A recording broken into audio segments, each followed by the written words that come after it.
ആദർശ ഗ്രാമം എന്ന് പറഞ്ഞ് മോദി ദത്തെടുത്ത സ്ഥലത്ത് കക്കൂസ് ഇല്ലാണ്ട് ഞങ്ങൾ വയലിൽ പോയിരിക്കലാണ് എന്ന് പറഞ്ഞ ഗുഡിയാദേവി ഞങ്ങളോട് സംസാരിച്ചു. നമ്മൾ ഈ ഇലക്ഷൻ മൊത്തത്തിൽ നോക്കുമ്പോൾ ഇതിൻ്റെ തുടക്കത്തിലൊരു മോദി BJP തരംഗം ആ ഒരു രീതിയിലായിരുന്നു. പക്ഷേ ഒരു സെക്കൻഡ് ഫേസ് കഴിഞ്ഞൊരു തേർഡ് ഫേസിലേക്ക് എത്തുമ്പോഴത്തേന് ഒരു കാറ്റ് മാറി വീശുന്നു എന്ന രീതിയിലുള്ള അവലോകനങ്ങളും മറ്റും പുറത്തു വരുന്നത്. നിങ്ങൾ ഈ ഗ്രാമങ്ങളിലേക്ക് ചെന്നപ്പോൾ അവിടുന്ന് നിങ്ങൾക്ക് മനസ്സിലായ ഒരു ട്രെൻഡ് എന്താ? നമ്മൾ ഗ്രാമങ്ങളിലൂടെ പോകുമ്പോൾ ഉദാഹരണം പറഞ്ഞാൽ മോദി ദത്തെടുത്ത ഗ്രാമം, ആ ഗ്രാമത്തിൽ വാരാണസിയിലെ ഗ്രാമത്തിൽ പോകുമ്പോൾ ആളുകൾ വിലക്കയറ്റം അതിരൂക്ഷമായ പ്രശ്നമാണ് അവർക്ക്. തൊഴിലില്ലായ്മ ഭയങ്കര പ്രശ്നമാണ്. ഒരുപാട് ആളുകൾക്ക് വീട് കിട്ടിയിട്ടില്ല.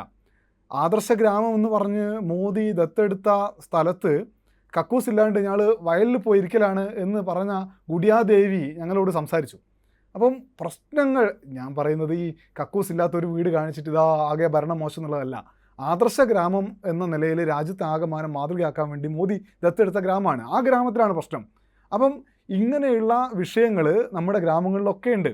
വീട് ഇപ്പോഴും വിദൂര സ്വപ്നമായി നിൽക്കുന്ന മനുഷ്യർ, അല്ലെങ്കിൽ തൊഴിൽ ഒരു 500 രൂപയെങ്കിലും കൂലി കിട്ടിയാൽ മതിയായിരുന്നു എന്ന് റായ്ബറയിൽ, ഉത്തർപ്രദേശിലെ റായ്ബറയിലെ തൊഴിലാളികൾ ഞങ്ങളോട് പറയുകയാണ്.